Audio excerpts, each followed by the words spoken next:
In this lesson we are going to examine some of the many highlights of Rome that are necessarily visited by most of the tourists coming to Rome. The Mole Adriano, or also known as Castel St. Angelo. Let's examine this massive monument of Rome that attracts so many tourists and go through its unusual story. When the imposing cylindrical mass that we know today with the name of Castel Sant'Angelo sees the light on the right bank of the Tiber, it is not a castle but a sepulchre. The Emperor Hadrian erected it, wishing to guarantee a noble burial for himself and his family in an area called Ager Vaticanus. The area, though already had continuous pilgrimages by small groups of Christians, it is said that the Apostle Peter is buried nearby in an unspecified year between 64 and 68 AD. The sepulchre is connected to the opposite bank of the Tiber and, therefore, to the rest of the city by the Pons Aelius, a bridge structurally conceived as a function of the Adrianeo, since it constitutes its only monumental access route.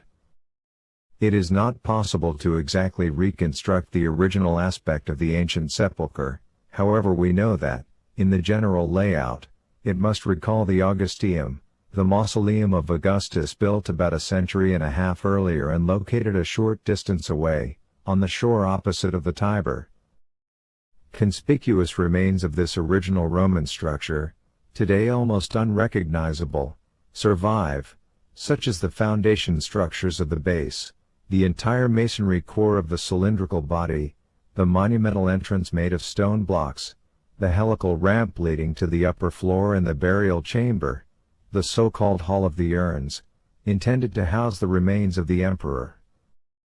The complex construction work of which began around 123 AD, it was completed only in 139 AD, 1 year after the death of the emperor, by his successor Antoninus Pius.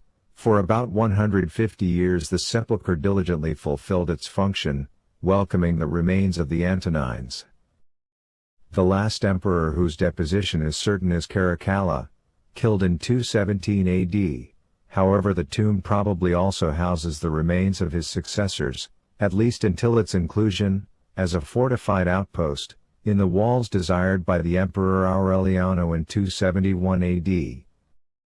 Going further along the road towards the center of Rome and still consistent with the many monuments made under the rule of Hadrian, we will find the Pantheon. The Pantheon is one of the most recognizable Roman buildings in Rome's city center. Construction of the Pantheon Rome started in 27 BCE on the order of Marcus Agrippa. It is one of the few buildings from ancient Rome that has stayed completely intact. The current temple and characteristic round dome were not built until the 2nd century, under Emperor Hadrian, after Agrippa's building was damaged by a large fire in 80 CE and again in 110 when it was struck by lightning. The facade shows the following text in bronze: M. Agrippa. L. Efcas. Tertium. Fecit. It means, Marcus Agrippa, son of Lucius, third-time consul, has built this. Interestingly, this text was added during the rule of Emperor Hadrian. The name Pantheon comes from Greek and means devoted to all gods.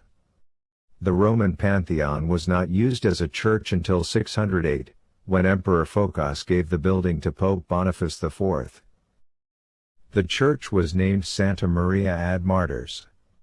Over time, more and more altars and grave monuments were added, such as the grave of various Italian kings and the famous painter Raphael. These tombs can be found in the 7 niches surrounding the central space. The oculus of the Pantheon, or the eye of the Pantheon, opening in the dome, has a diameter of 8.7 meters and lets in light in a special way, as well as rain at times. In addition to being a source of light, this oculus was a deliberate addition to Hadrian's design to let the visitors of the temple be in direct contact with the heavens. The total dome has a diameter of 44.4 meters and is the largest unreinforced concrete dome in the world. The diameter is noteworthy as it is the same as the height from the floor to the oculus. At the edges, The dome is over 7 meters thick, made of heavy types of rock. Near the oculus, the thickness of the dome is only 1.2 meters, made mostly of light pumice. Originally, the ceiling of the Pantheon was clad with bronze. However, that was melted down under Pope Urban VIII and, according to rumor, used by Bernini to create the baldachin above Peter's grave in St. Peter's Basilica. Next by we shall see the beloved square of the contemporary Romans called Piazza Navona. Piazza Navona is one of the most beautiful and famous squares in the center of Rome.